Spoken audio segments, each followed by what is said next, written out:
Vamos lá, nono ano. E nesse vídeo de hoje a gente vai trabalhar um pouco sobre Teorema de Pitágoras. Esse Teorema de Pitágoras ele é utilizado para calcular um dos lados de um triângulo retângulo. E o que é um triângulo retângulo? O triângulo retângulo é aquele que tem um ângulo referente a esse triângulo que tenha 90 graus, ou seja, ele tem um ângulo reto. Sempre vai estar com esse símbolozinho aqui, certo? Então vamos lá. O que a gente tem que conhecer no triângulo retângulo? São os seus lados. Quais são os seus lados? Esse lado que é oposto ao ângulo de 90 graus, ele é chamado de hipotenusa. Ele é oposto a esse ângulo. Ele está de frente para esse ângulo e é chamado de hipotenusa. Normalmente, a gente, no Teorema de Pitágoras, representa ele por meio da letra A. Letra B e C são os outros dois lados de um triângulo retângulo que a gente chama eles de catetos. Então, pode ficar ciente dessa linguagem que vocês vão estudar até o terceiro ano do ensino médio, o Teorema de Pitágoras. A hipotenusa e os dois catetos de um triângulo retângulo. Mas, professor, como esse Teorema de Pitágoras que o senhor não chegou a falar sobre ele ainda? Justamente isso, o Teorema de Pitágoras diz o seguinte, que o quadrado da hipotenusa é igual à soma do quadrado dos seus catetos. Como assim?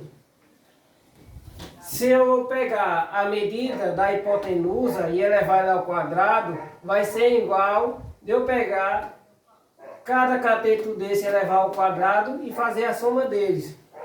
Ok? Fiquem cientes disso. Teorema de Pitágoras utiliza essa fórmula aqui ou na China. Em qualquer local do mundo, vocês vão ver esse Teorema de Pitágoras desse jeito. A maioria das coisas da matemática, né? Tudo, né?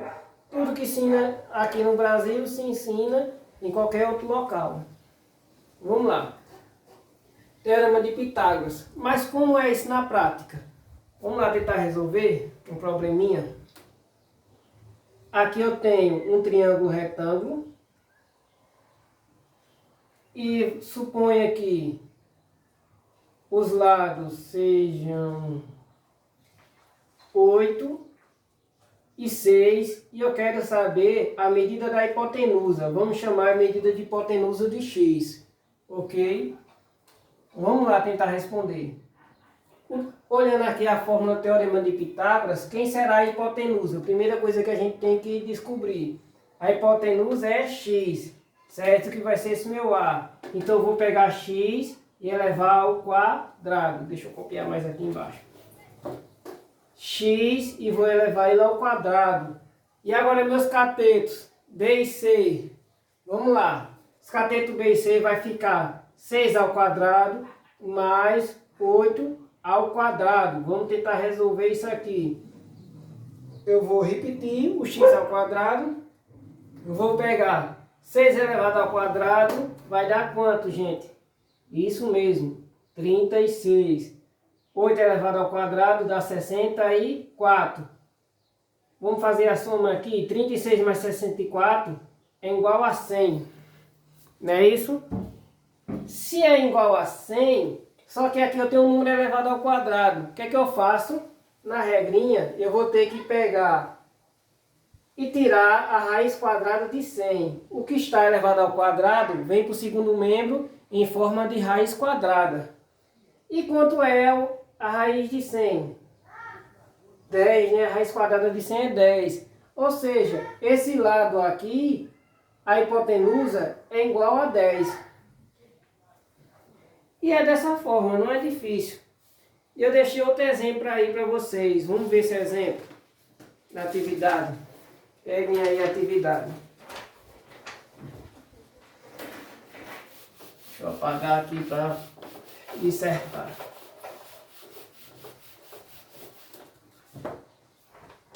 Um avião percorreu a distância de 5.000 metros na posição inclinada e em relação ao solo percorreu 3.000 metros.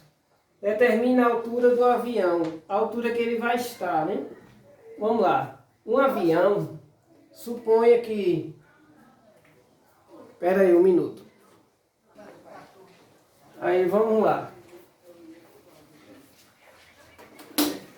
Vamos tentar desenhar esse negócio aqui. Vamos supor que o avião estava aqui nesse ponto, certo? E ele subiu a uma distância em referente ao solo de 3.000 metros. 3.000 metros. Vamos lá. 3.000 metros. Ele veio daqui até aqui. Essa distância é de 3.000 metros. E aqui ele percorreu 5.000 metros. Eu quero saber a que altura esse avião já vai estar aqui. A altura é referente ao solo. Certo? Formou o que aqui, gente? Um triângulo retângulo. Então a gente vai tentar calcular a altura. Vamos chamar essa altura de x. Primeiro vamos conhecer quem é o teorema de Pitágoras. A ao quadrado igual a b ao quadrado mais c ao quadrado. E observar primeiro quem é a hipotenusa. Quem é a hipotenusa desse triângulo retângulo daqui? É aquele ângulo que está oposto, aquele lado, né, que está oposto ao ângulo de 90 graus. Ou seja, vai ser quem? Esse daqui. Vamos lá. 5.000 elevado ao quadrado vai ser meu A, já que é hipotenusa. O meu B a gente pode dizer que seja x, que eu vou elevar ao quadrado. E o meu C, 3.000, né? 3.000 metros elevado ao quadrado. Vamos lá. Para ficar melhor de resolver a equação do primeiro grau, vamos jogar tudo que está no segundo membro para o primeiro membro e o que está no primeiro membro para o segundo membro. A gente já pode resolver isso aqui, né? Quanto é 3.000 elevado ao quadrado? Vai ser 9 milhões, né? 9 milhões. É isso? É, deve ser. 9 milhões. E 5.000 elevado ao quadrado vai ser 25 milhões. Vamos lá resolver isso aqui. Vou passar aqui uma lixa para vocês entenderem. X elevado ao quadrado mais o que estiver no primeiro membro, sozinho, sem um x, eu vou jogar para o segundo membro. Se está somando, eu passo subtraindo. Equação do primeiro grau, lembre aí.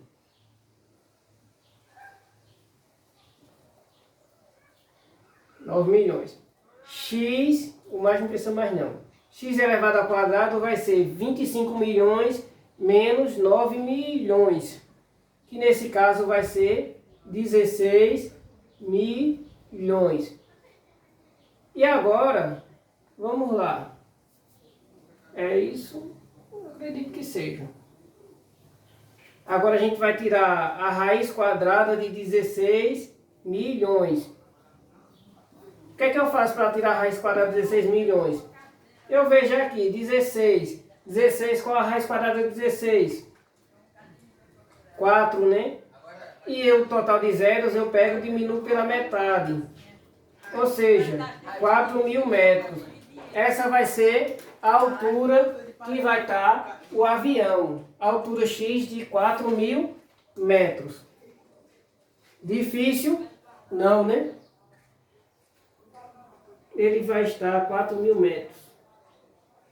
E na primeira questão,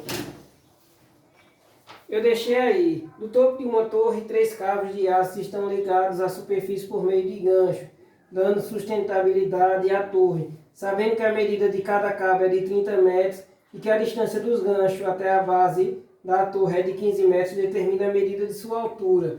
Tentem desenhar, assim como eu fiz com o caso do avião, que vocês vão tentar resolver. A segunda questão também tem outra situação, assim, uma escada de 12 metros de comprimento está apoiada sobre um muro, a base da escada está distante do muro cerca de 8 metros, determina a altura do muro. Como eu sempre digo, desenhe para poder tentar responder. A terceira questão está óbvio, já tem um desenho aí, é só vocês substituir na fórmula e tentar resolver. Na quarta questão também já tem um desenho. Na quinta e na sexta. Certo, gente? É só vocês lerem com calma que vão conseguir resolver. E a partir daqui eu encerro o Teorema de Pitágoras. Se vocês já viram, tá vendo novamente e tentem responder essas questãozinhas que eu deixei para vocês na atividade do dia 13/10.